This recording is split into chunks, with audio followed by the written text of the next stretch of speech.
We're live from FKR headquarters today with John Campuzano. We had a little bit of an audio issue before, so I was touring John and showing him, what it takes to create a tattoo machine. It's a little bit loud here, so hopefully you guys can hear us. Let us know if you can hear us. So what do you think about I was saying the machine making? It's a very, very long process. These people work very hard to get us great machines out there, and not only we get the box already, and we have the machine ready for use, but we don't know what the story behind making that machine is. And now that I come here and I see this, it's a very long process, and it takes time. It takes a lot of effort from a lot of people here, and being one of the pro team artists, I'm very thankful with this Sony and the whole FKR scene for putting such a great product out there for old tattooers. Not just me, old tattooers. And a lot of people think that I'm the only one behind the company. I'm just one component. Everyone else here really bust their asses. I mean, we can see some of our guys operating this machine, programming. This is just one part of the operation, because the other big picture is the quality control that goes in there. The machine may cut apart, but it may cut it with a bunch of errors, and then it takes humans to actually measure and control. So when we put parts together, everything is properly tolerance, accurate. And so what I want to do today, I want to give them a quick tour, and just to give you guys a quick tour, we're going to show you how we make the Spectra Science. So we're going to move to this machine right here. So like I was mentioning before, this is the part that comes out of this machine that's behind us, and we're going to show you that machine. These are some of the geniuses that make that happen. Just so you guys know. This machine right here, John, feel free to lift that. Lift that, I think, open it. All right.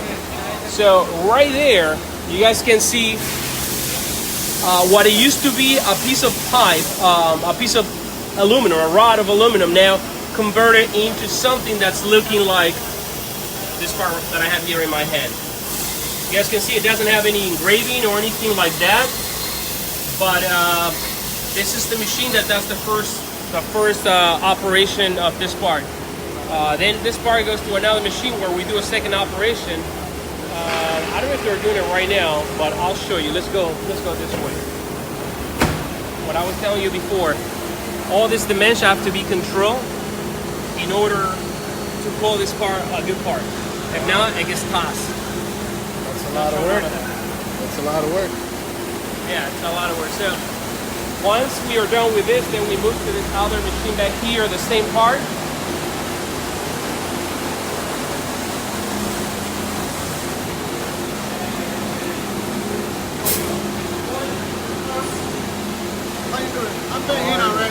Already one of our pro team artists. Yeah, we're trying something beautiful already. Yeah, well, he is one of the master genius behind the science happening. Wow. So so after that operation, the machine goes here, and you can see the mounted right there. Let's go ahead.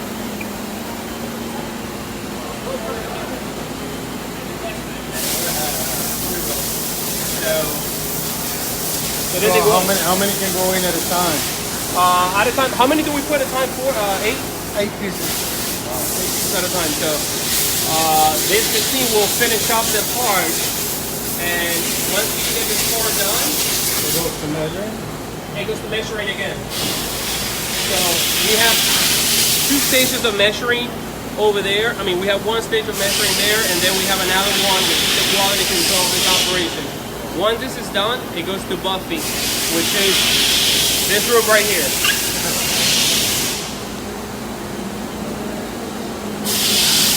Now right here, we're cutting the grip, and you can see the grip. You can see the grip right there. He's doing the machine because it creates a lot of curly aluminum. So Salva is one of our operators here. How you doing? John Campuzano. How are you? Nice to meet you, brother. Nice to meet you.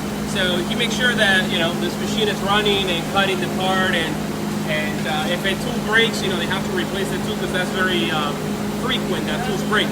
So you have to keep an eye on the machine because the machine, it's smart but not that smart. Sometimes the tool breaks and the machine doesn't know that it broke, and it will try to drill something with a drill that doesn't exist anymore, there are things that we can do to actually check, but we make, parts as big as this, as small as this part right here. And, and it all gets done here, So this is a part responsible for the give mechanism. Yeah, the give mechanism is like about 1, 2, 3, 4, 5 parts. 5 parts. 5? Yes, I mean, considering now the parts that go here is about 10 parts.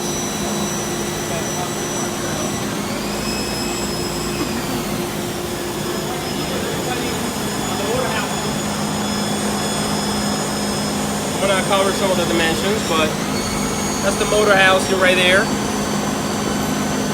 This is the motorable system for the sign. So again, same process. It gets got here, it gets measured. They're doing a test run right now because that machine was switched to another part. So every time they stop the machine to run another part, they have to again test everything again and check all measurements just to make sure that the machine is calibrated and it's delivering accurate dimensions. All right, so yeah, it's crazy work. Crazy work. Wow.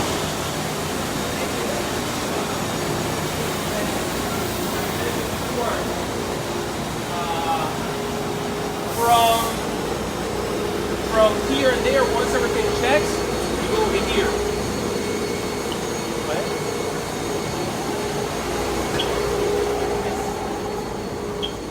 This is where the geniuses do like jewelers work. They will make it shine, and they will be really, really careful making it shine without ruining the part, without removing certain numbers or anything like that. So check it out.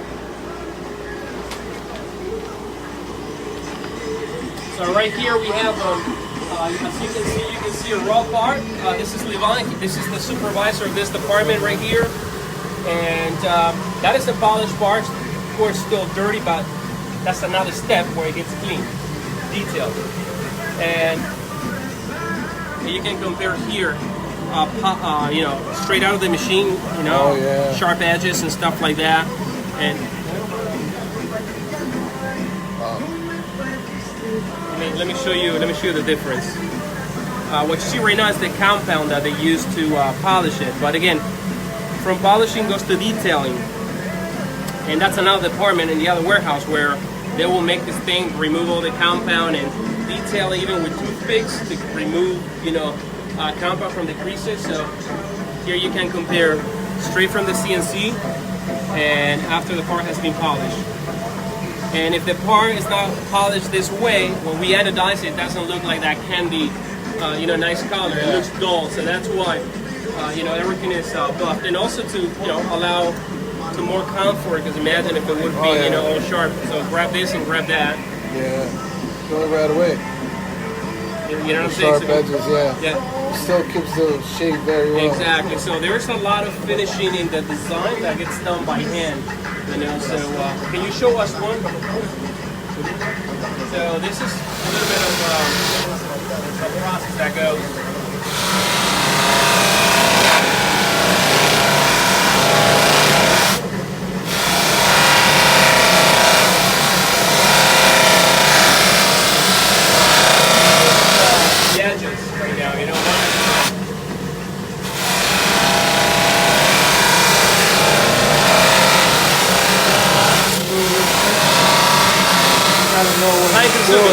He had to know it.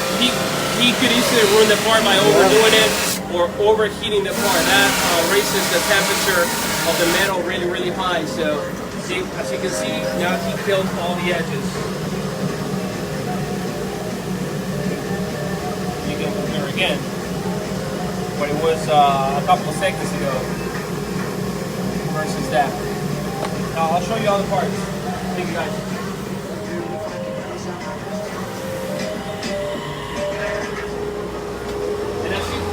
as you saw before, you know, they have to be suited from head to toes with respirator, because as you see those vacuums right there, they're sucking the compound and, you know, flies in the air. So they have to be completely sealed from head to toes and breathe through those things. So that's a really tough job, and you know, it's a really important step. You know, so these guys are a big part of this operation.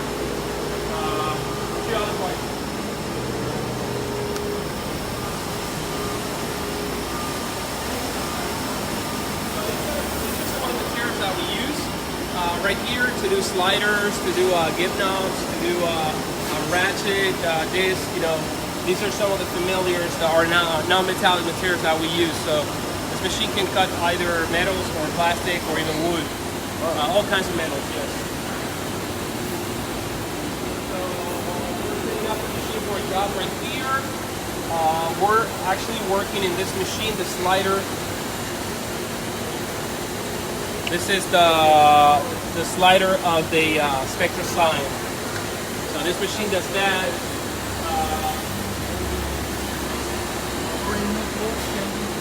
So right now we're going through some tool changes. Either the tool broke or worn off. So the tool wears off. When the tool wears off, the dimensions change. So you know, tools have a lifetime.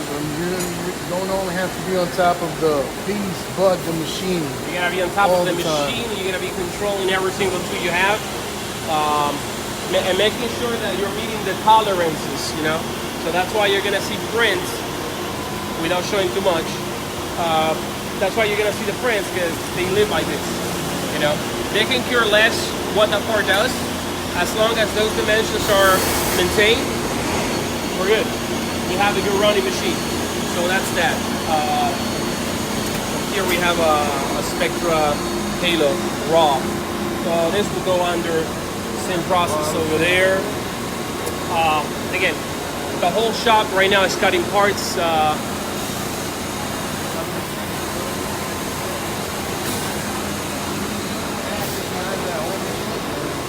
I'll show you guys putting it together at the other warehouse.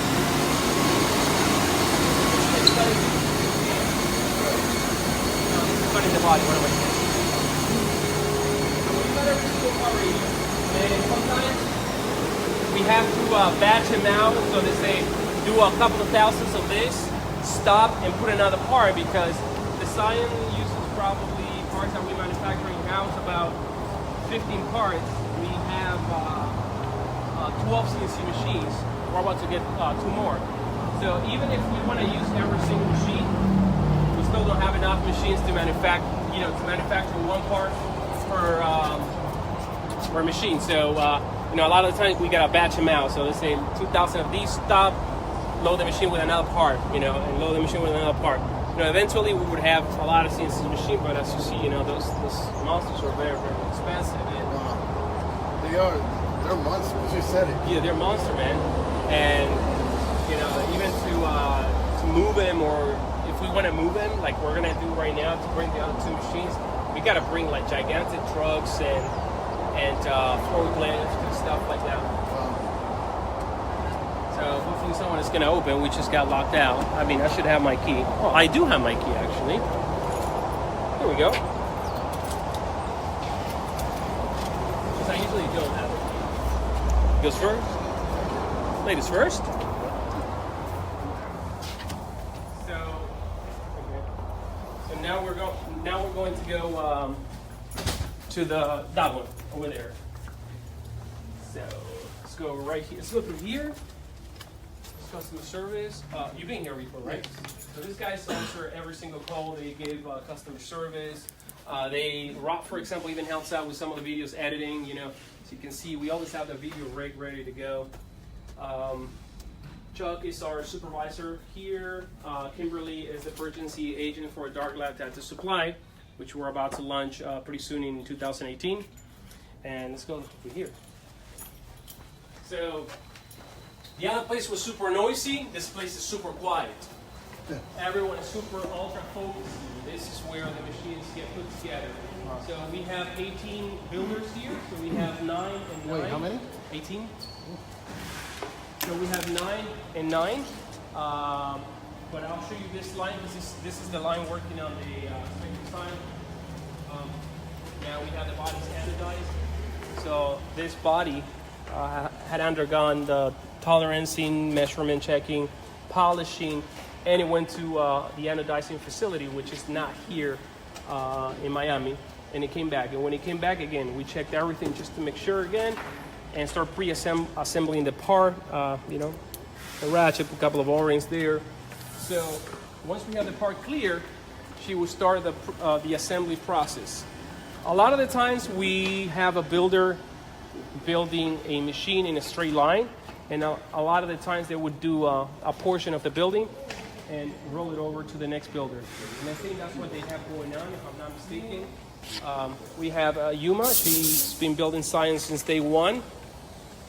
And right now she's building the Scion S. The Scion S is the version for cosmetic tattooing. It has a different grip, a different stroke. It's a different color. But anyways, it's basically the same functionality and takes almost the same parts. And then we have Lixon right here building the other parts of the sign. So we don't want to show too much either. So, and then Andres would either fine-tune the machine or finalize it and, you know, lubricate it ready to go, or he may build a machine from start to finish. So it all depends how we feel that we need to do it. You know, if we are like crunching, everyone will grab a machine. If we are cut up, we may split in different tasks. So you have a guy doing this portion repeatedly, you know, over and over and over, and the other guy getting it and testing the other portion. And by the time it gets here, he will check everything that went on throughout the entire line. Once the machine gets here, it gets tested. It gets tested like you're gonna see him. He's gonna beat this machine up to death, and he's gonna try to make it fail. It's not supposed to fail under normal circumstances. So he will try the high voltage. Right now he's at 17 volts right now. What? So if the machine doesn't sound like a crazy jackhammer at 17 volts, now he knows that he can move on to the next test of 17? Yeah.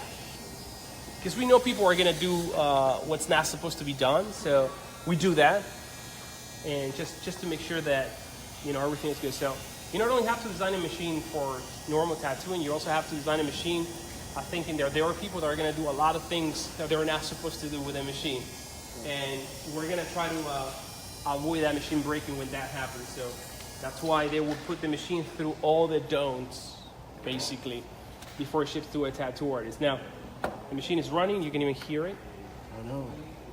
This machine is very, very, very silent. So he would check the fit of the give knob, the ratchet, if it jams or doesn't jam, if it needs to be swapped or hand fit. A lot of times we gotta compensate by hand a lot of things, because even though we have so much control with air, sometimes even the temperature expansion during the summer, parts tend to swell even if they come out of the air good. So it's you know, yeah, temperature affects the materials, and different materials get affected differently. So now he is checking the machine at 10 volts, which is basically kind of like aligning, you know, standard. Now a lot of people asking about this machine going higher or not. I mean, he just run at 17 volts. Of course, 17 volts is too high. I mean, you would destroy a human being at that. But, you know, you can run this machine as high as you want, as high as you know, as you need to run the machine. What do you think about this process? Have you ever experienced a machine from start to finish? No, I haven't. You know, I've never seen anything like this. It's just so tedious, man. You really got to be, because, you know, one little part will mess up the whole process. It takes time, man. It takes a lot of time. Yeah, it's and everyone is super concentrated, you know. I remember when we first started building coin machines, it was myself and Andres. He just stepped out. It was noisy, you know. And even when we build a lot of coin machines, this can get really noisy, you know, everyone trying to tune a machine. But coin machines these days are the easiest machine to build for us, you know. And, you know, rotaries is what we're selling the most these days, although we're coming up with new coin machines. So cool new coin machines. So yeah, we have a lot of stuff in the making. Now let me show you this other side right here. Go for it.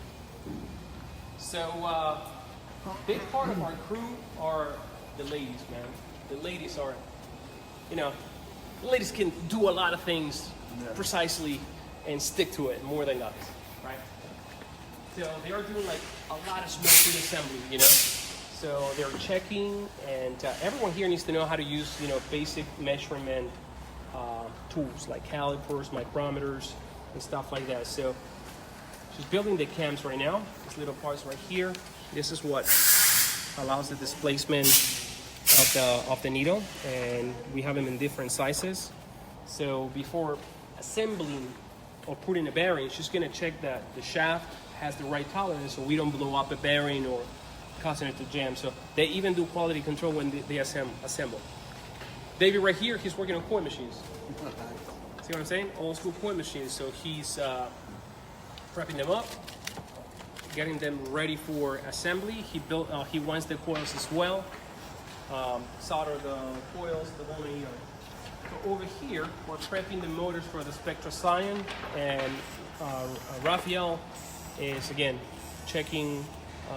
First of all, checking the motor right out of the box. Audible test. That's the first one, just to ensure that a motor doesn't have a bad bearing or stuff like that.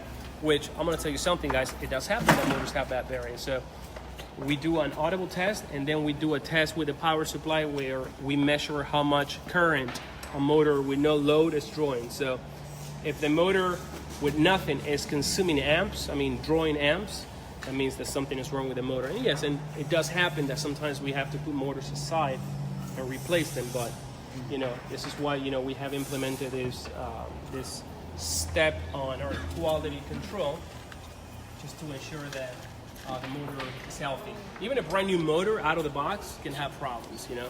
Yeah, I can't stop saying it. Maria, what she's doing right now is she's soldering terminals to the motor. So the way that we connect our motors, without showing too much, it's a little bit, it's a solderless. So we don't solder cables to connect the motor. So she's prepping the motor for that to happen. Then we have our other lady right here. She's working on some other parts that, again, I don't want to show too much of that because it's kind of like the core of design. But they're working on the piston that pushes the needle and also the give mechanism. So you can see there are a lot of tiny parts. Look at. We have part as tiny as this. Wow. You know, in there. So yeah, it's a tedious work, like you said, but it has to be insured. And again, this is just a portion of it. Then you go back here to shipping. Oh, I forgot to introduce you to Adolfo. He's actually building grips. And you know, our ergos. And even this, that is something simple, it does takes a lot of control. So as you can see, caliper in hand.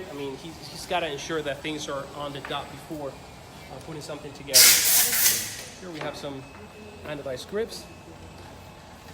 And look, here we have probably, what's his name? I think these are parts that have been rejected. So these are halo sliders. I think they have been rejected and they're put aside. Something could happen.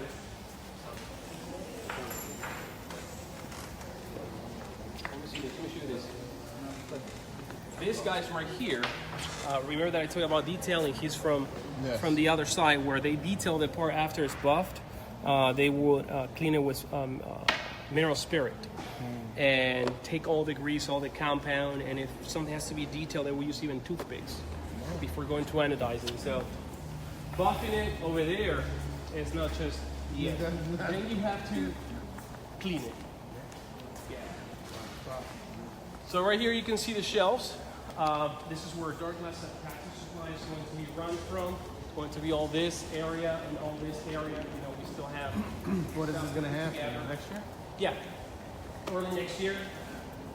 We're getting supplies and stuff, so little by little. And here's where everything is shipped. Everything is packed. Right here we are about to pack some of the cosmetic science, different box under our new company, Microview. There you go. So now, is there a big difference with this one and the regular Zion for tattooing? Yeah, the difference, number one, is the weight. This one is lighter. Number two, this one has a different grip. We only manufacture that grip for that machine. Number three, it has 1.8 and 2.5 millimeter strokes. I mean, strokes that are considered like too short for tattooing, although someone may find them suitable. But it's a smaller run of the Zion, you know, and it has a different color. It doesn't get produced yet as many as the Zion because it's kind of like our first year manufacturing for this industry, and it has been overwhelming already. But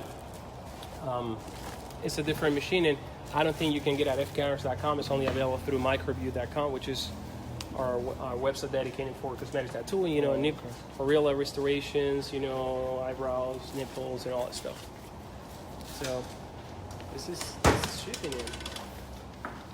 And basically, in a nutshell, this is what it takes to put a machine together. What do you think?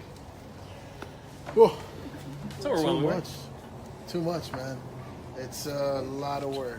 A lot of work. You gotta have the patience to do this. You know, if you don't have the patience, you're not focused, you're not gonna be able to put out such a great product that you guys put out. And I'm saying you guys, not only you, because I see now. It's the whole team. It's a including the girl team, filming right now. that works Stephanie. here, and just you know, it's just a lot of work, man. And everything you've seen right now is without hiccups, because hiccups and things going wrong is part of the machine making. A lot of things go wrong. So basically right now everything seems to be running smooth, but machine breaks, people get sick, we may order something and it may come, you know, wrong. And so yeah, there are a lot of ups and downs when you manufacture a product, you know. So thank you, man. Thank you for having me here and showing me all this. Seriously. pleasure, bro. We'll see you in another video, and thank you, John, for stepping by, man. Thank you, guys.